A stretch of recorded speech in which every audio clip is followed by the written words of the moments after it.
Hello and welcome back to High Tea Toys. I'm Johanna and today we're talking about my first ever modular. So I decided to split this off from my actual building video because I thought the video probably would be long enough anyway. So I think it's probably appropriate to start with, why did I buy it? I got Diagon Alley a little while ago. I built that and I completely fell in love with it. It was such a fun build. It's kind of living my childhood dollhouse dreams. It was Harry Potter themed.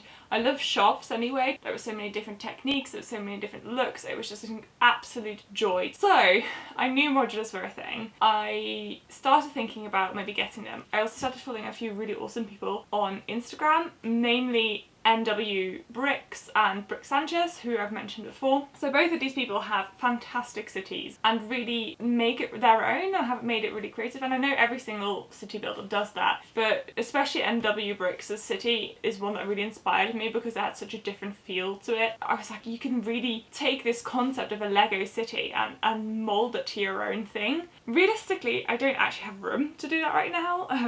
I'm sitting in the middle of this room on our spare bed because technically this is the guest room.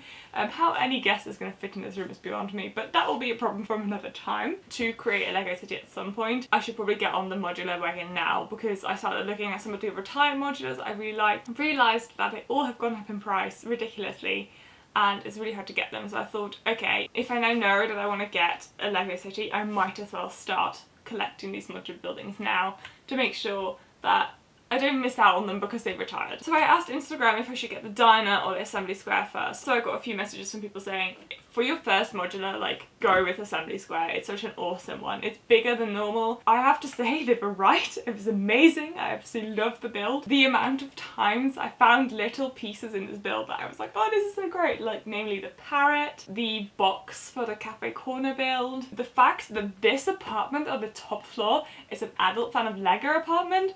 Oh my god, guys, that made me so happy. Absolutely amazing. This is not necessarily a is it good, is it bad type review. I knew I wanted to spend this money on it. Turns out it's expensive.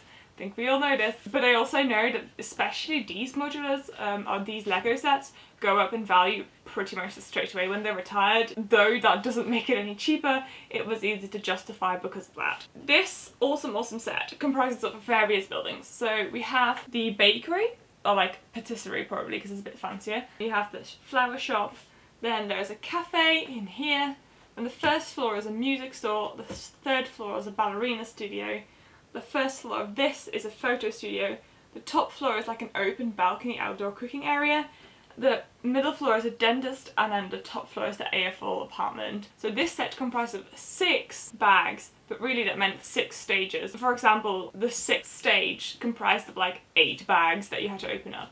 So normally, as you know, I knoll them. Because of Diagon Alley, it was 2 bags per stage at most. That's slightly easier to do. So with this set, I did knoll most of them, but they took me hours, which if you're interested, please feel free to go and watch my building and chatting about assembly square video. It took me so long, but it was super fun to do as well. The results were really satisfying. I guess the main and important question is, do I think it's worth my money? For sure. It's just an amazing piece. It took me back just being a little girl and just playing with doll houses. Apparently I have a miniature thing, I didn't realise. Oh wow. I really wanted to make sure that I appreciated this build and had fun doing it, so I didn't rush it at all. I think I started building this on last weekend maybe? The build itself was so much fun. It was definitely a build that made me fall head over heels in love with modular buildings. So if you've seen my whole video, you know I also owned a Parisian restaurant, which is a second-hand build, and also I have purchased a diner before I even got the Parisian restaurant. So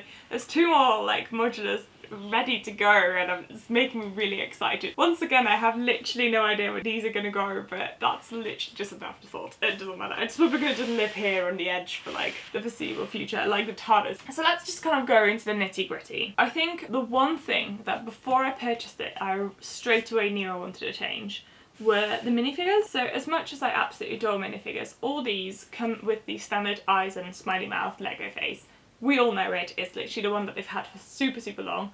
But I think since 2018, I'm sure you'll correct me if I'm wrong, they started doing the more detailed faces and they gave them more of a personality. When I purchased this, straight away I was like, right, I'm gonna get more detailed faces to replace these heads with. So at the minute there's still the basic one that it came with, but I have quite a lot of faces in here that I will be looking through and seeing if I can replace them. Also, whilst buying like some random faces, I got really into minifigures, so I bought quite a lot of like little random things. So I'll probably be adding little more minifigures to the set as well, because I think having more minifigures in these sets really makes them, because I want detail. I want them to have personalities. So as you know, it kind of works like a sort of dollhouse, and all the little things come off. So these are the two roofs. There's some really lovely architecture details. Then we have the ballerina studio, the music shop, which has a drum kit and some guitars and a saxophone in it. The saxophone made me so happy when I found it. I thought it was hilarious.